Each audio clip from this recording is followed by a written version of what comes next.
Getting into this episode of GH, Lucy done lost her damn mind. Lucy is tripping. I'm like, no, Lucy, get out of this situation now.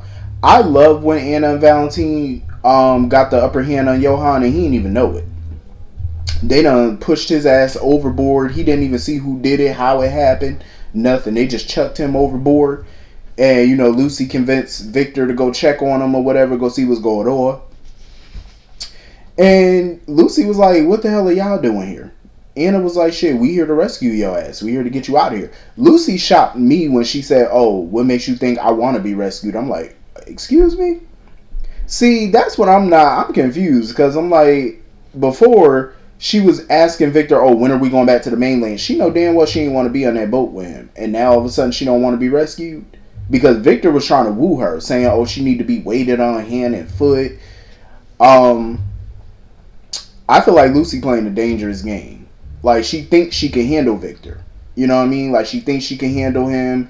She thinks she got him snowed.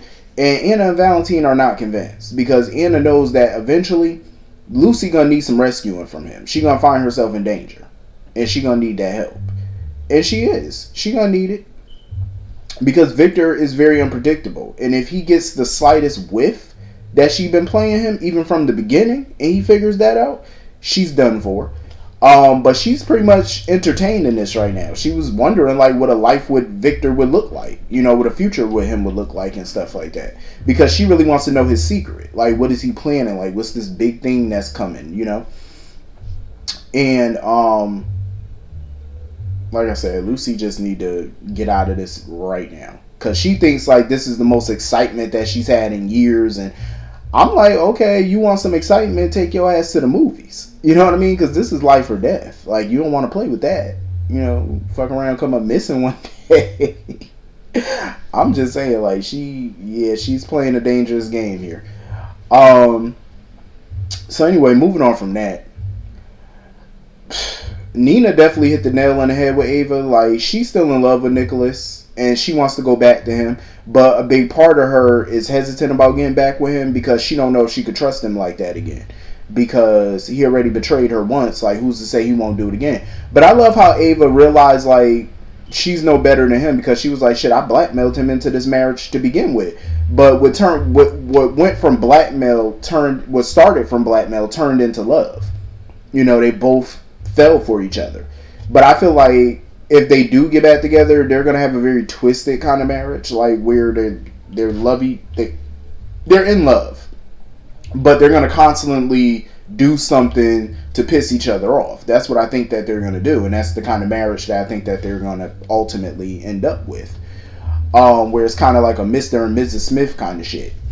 Because Nikolas, interrupted Diana and Alexis pretty much to ask for Alexis's help. Like, he wanted to talk to her about how to get Ava back and stuff like that.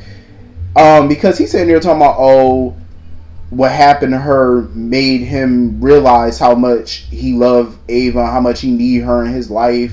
So her damn near dying made you realize that? So that means that you didn't realize that prior to her getting knifed up?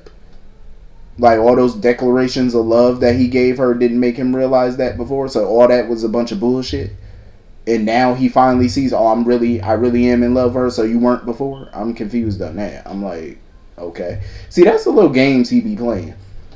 And Alexis pretty much told him straight out. She was like, listen, if Ava go back to you, it's going to cost her pride. And that's really what she has right now, is her pride.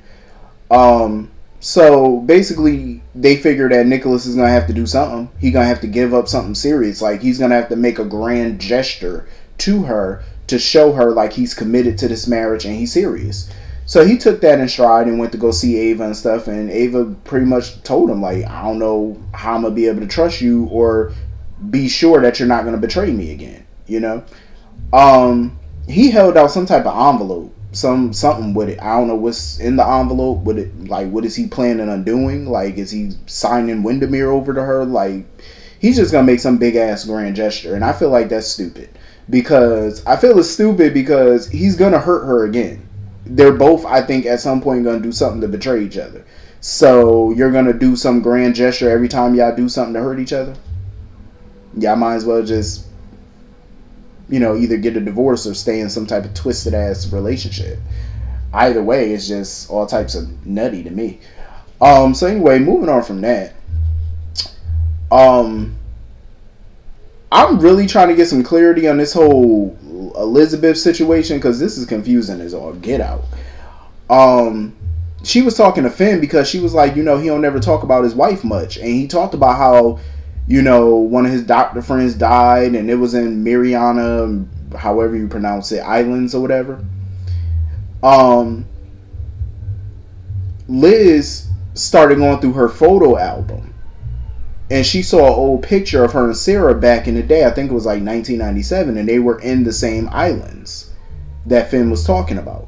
So my thing is, what is the connection between Finn's wife and the Weber family? What's the connection there? Like, was she having some type of affair with Jeff and Liz found out about it? Like, what the hell is going on is what I want to know. Like, I'm pretty sure they're somewhat connected because they're all doctors. They all work in the medical field. You know what I mean? Finn and his wife were doctors. Jeff is a doctor. So I would assume that they may have crossed paths at some point. And I think that's kind of where we're going with this. All I know is I hope that they're not trying to turn Finn into some evil type character and try to say he really killed his wife, because this whole story ain't making no sense unless they're reconning it, or unless Finn was just lying from the beginning, because I distinctly remember him saying his wife died from a disease, and he's been trying for so long to find a cure to that disease. So now Liz has this flashback of a woman who appears to be Finn's late wife being pushed down the steps. That's not making sense. So did she get pushed down the steps and his story was bullshit, or is Liz just conjuring this up, like thinking that was his wife or something like that? I'm confused by it. But hopefully we get more clarity on this, and I believe that we are, because I want to know what's going on, because this is some freaky shit. Like, what's the background on this? What's real, what's not? So anyway, Alexis ended up meeting up with Gregory and whatnot, and they want to go sit down for coffee and talk about the article and the reaction to it. Of course, Alexis was like, shit, Jordan not happy about it. I do agree with Alexis. I feel like the public needed to know about the Hook killer. I think the public needed to know about the attack on Ava and Brando. They needed to know about that. But I feel like the whole Hook aspect of it, she should have kept out of the article. To protect a lot of the information from getting out, to preserve the case and stuff like that. She should have, kept that part out, I feel. But, reporting on it, yeah, I think that was the right thing to do, because who's not going to report on that? That's a juicy story, you know what I mean? I don't know where they going with Alexis and Gregory. I'm interested in finding out. I know some people probably don't care for them as a couple and whatnot. I don't know, but I'm interested, because I feel like Alexis needs a stable relationship at this point, because all the other ones was just toxic and drama filled, and I feel like her and Gregory could be a little different. You know what I mean? Lighthearted, fun. They're both intelligent people, so I could see that going well. Anyway, moving on from that. I love the scenes with Alexis and Diane meeting up and stuff. Anytime we get Diane, I love it. I totally get where Alexis is coming from, because they were talking about the whole Christina situation. Because Alexis just feels like Christina's too smart to be slinging drinks. And, Diane agreed with her. She was like, she agreed, but it's her choice, though. And I agree with Diane on that. I agree with both of them, because I feel like Christina is definitely too smart to be slinging drinks, but it's her choice on what she does with her life. She's grown. I just feel like Alexis needed to learn how to be a little bit more tactful when dealing with her kids, when dealing with anybody, honestly. Because Alexis, I can respect somebody being blunt, but be blunt, but be tactful. You know what I'm saying? Like, you ain't got to be, so out there. You ain't got to do all that. Like, but with Christina, it's like, I think she's still trying to figure out her career path. And that's why she's slinging drinks for now. She likes doing it, and it's something fun for her to do until she can figure out exactly what she wants to do as a career.